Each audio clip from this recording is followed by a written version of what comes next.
Cette histoire paranormale est terrifiante, mais bien réelle et tragique, nous vient d'une petite région du Brésil appelée Jaboticabal, située à 350 km au nord de Sao Paulo. Il s'agit d'un des cas les plus extrêmes de poltergeist connus à ce jour. Si vous ne savez pas ce qu'est un poltergeist, c'est le terme utilisé pour décrire un phénomène paranormal, consistant en des bruits divers, des déplacements de meubles ou d'objets, des apparitions, provoqués par une entité. Ces phénomènes paranormaux seraient sa manière à elle de s'exprimer. Le cas dont je vais vous parler aujourd'hui concerne une fillette de 11 ans, Maria José Ferreira, qui a subi pendant des années ces manifestations paranormales, parfois très violentes, au point de lui coûter la vie. Vous êtes prêts? C'est parti!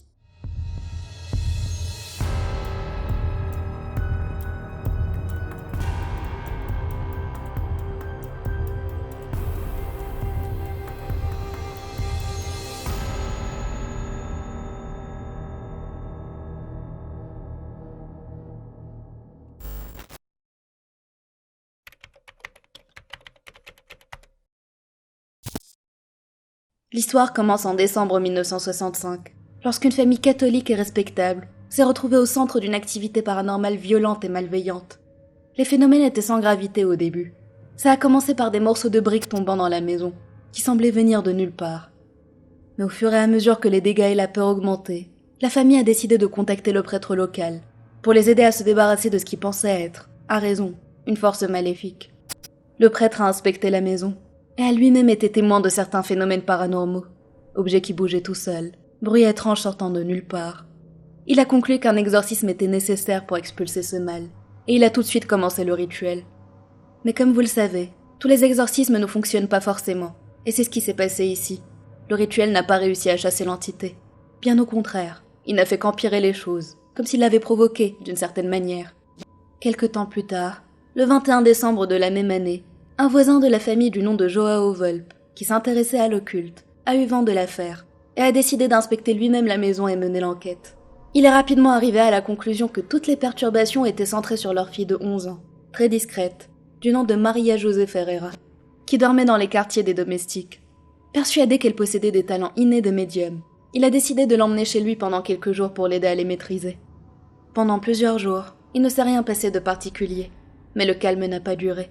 Une nuit, des pierres et des œufs ont commencé à voler à travers les pièces, surgissant de nulle part et heurtant les occupants de la maison. Volpe a plus tard fait le compte des pierres qu'il avait trouvées chez lui, pendant toute la période où il avait accueilli Maria, pour arriver à un total de 312 pierres. Et ce n'étaient pas que des petits cailloux, comme c'était souvent le cas dans les poltergeists. C'étaient également des pierres lourdes et dangereuses. L'une d'elles pesait 3,7 kilos. Une fois, une grosse pierre est apparue au plafond et a lentement commencé à descendre. Arrivée à 1 mètre du sol, et s'est brisée en deux. Et lorsque quelqu'un a ramassé les deux parties, elles se sont emboîtées à la perfection, comme si elles étaient magnétiquement attirées l'une par l'autre. Mais les incidents ne se sont pas arrêtés là. Ce n'était que le début de la violence qu'ils allaient bientôt connaître.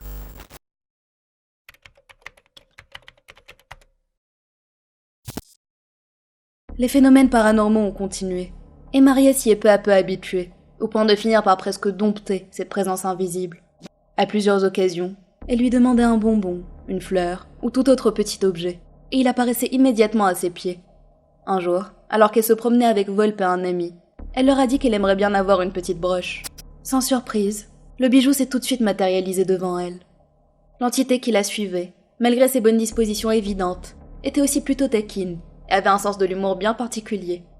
Peu de temps après l'épisode de la broche, alors qu'elle était dans la cour, Maria a été inondée par une pluie de fruits, qui se trouvait à la base dans un gros sac dans la cuisine. Une autre fois, 3 personnes ont été frappées à la tête par une petite pierre, encore une fois sortie de nulle part, avant qu'elle retombe au sol. Les 3 personnes ont affirmé qu'ils avaient eu l'impression d'avoir été frappées par une espèce de boule d'air comprimée, plutôt qu'un véritable caillou. Cela pourrait peut-être expliquer pourquoi les pierres lancées par les poltergeists blessent rarement les personnes visées. Malheureusement, le calme et les bonnes dispositions de l'entité n'ont pas duré longtemps. Pour une raison inconnue, le poltergeist a subitement changé de caractère, et a commencé du jour au lendemain à causer du chaos dans la maison. Pendant près de 3 semaines, des assiettes, des verres et même des vases très lourds ont volé dans tous les sens. Toute la vaisselle a été détruite, les meubles jetés et retournés, et les photos arrachées des murs pour être jetées dans d'autres pièces. Une fois, 2 personnes ont vu de leurs propres yeux un plat en verre et un miroir se croiser dans les airs, avant de rejoindre respectivement la chambre et la cuisine. Mais ça ne s'est pas arrêté là.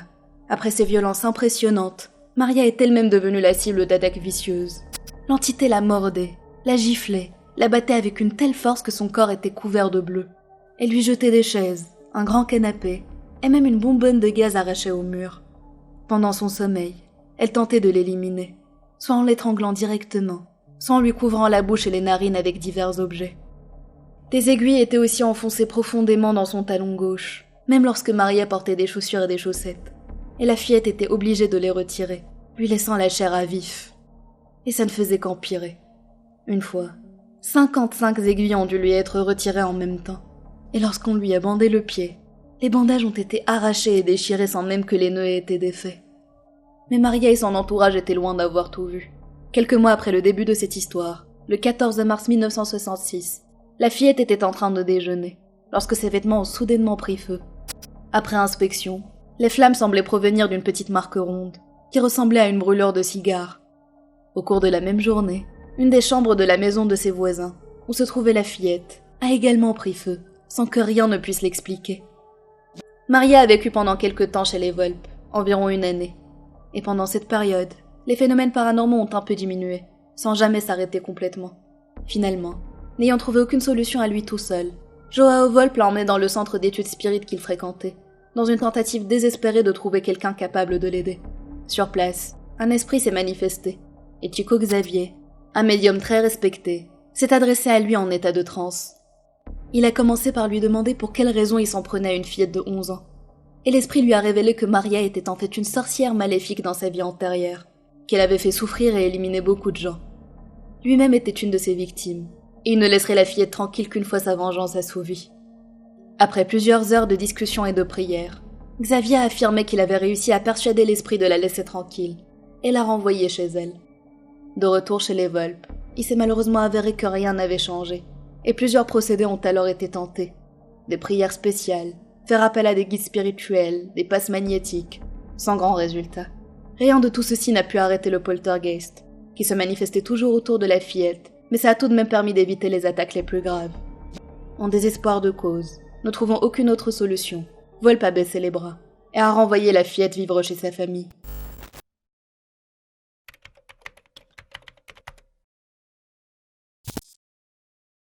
Cette affaire a pris fin d'une manière inattendue et tragique.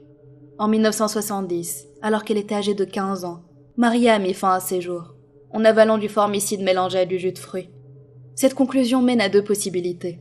Il pourrait s'agir d'un acte volontaire, qui s'expliquerait par la dépression dans laquelle la jeune fille était plongée, causée par le stress et la peur auxquels elle a été soumise de manière permanente pendant plusieurs années. Épuisée par son combat contre ces forces invisibles, submergée par ses pensées noires et incapable de trouver une solution, elle aurait pris la décision radicale de mettre fin à ses jours, pour enfin connaître la paix. La deuxième possibilité, beaucoup moins rationnelle, est qu'il s'agit d'un coup de l'entité qui l'avait tourmentée pendant toutes ces années. Après s'être retourné contre elle, l'avoir physiquement blessée à plusieurs reprises, et avoir tenté de l'éliminer, on pourrait penser que les esprits avaient enfin réussi ce qu'ils avaient tenté de faire pendant toutes ces années, se venger de celle qu'ils considéraient comme une sorcière. Cette histoire a fait couler beaucoup d'encre, mais personne ne sait avec certitude ce qui s'est réellement passé. Quoi qu'il en soit, après le décès de Maria, la famille Ferreira a confirmé que tous les phénomènes paranormaux s'étaient brusquement arrêtés, et malgré le deuil, leur vie a peu à peu repris son cours normal. Voilà, c'est la fin de cette vidéo, j'espère qu'elle vous a plu. N'hésitez pas à me dire en commentaire ce que vous en avez pensé, et je vous retrouve très vite pour une nouvelle vidéo. À bientôt.